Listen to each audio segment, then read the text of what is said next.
আসসালামু আলাইকুম। আজি পবিত্র মাহে রমজানের 20তম রোজা। আমি প্রত্যেক দিনায় আলা হজরত চকর খারোপেটিয়ার আলা হজরত চকর দারুল উলুম ইমামে আজম ইনস্টিটিউট টাইটেল মাদ্রাসার ইফতারির খাদ্যর তালিকা লাইভ যুগে দেখুৱাওঁ, কিন্তু আজি আমি দেখাব নোৱাৰিলোঁ। 20তম ৰোজাৰ ইফতাৰিৰ খাদ্যৰ তালিকা লাইভ যুগে দেখাব নোৱাৰিলোঁ।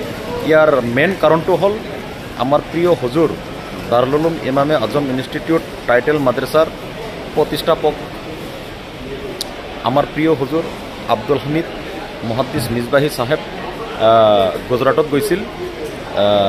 হুজুর ইতিমধ্যে আহি গুৱাহাটী এয়াৰপোৰ্টত প্লেন ল্যান্ড কৰিছে।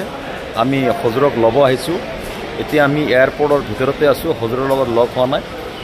প্লেন ল্যান্ড হৈছে, হুজুৰে ভিতৰত নামাজ পঢ়ি তাৰ পিছত ওলাব, আমাৰ লগত লগ হ'ব, একেলগে আমি ঘৰলৈ গুচি যাম।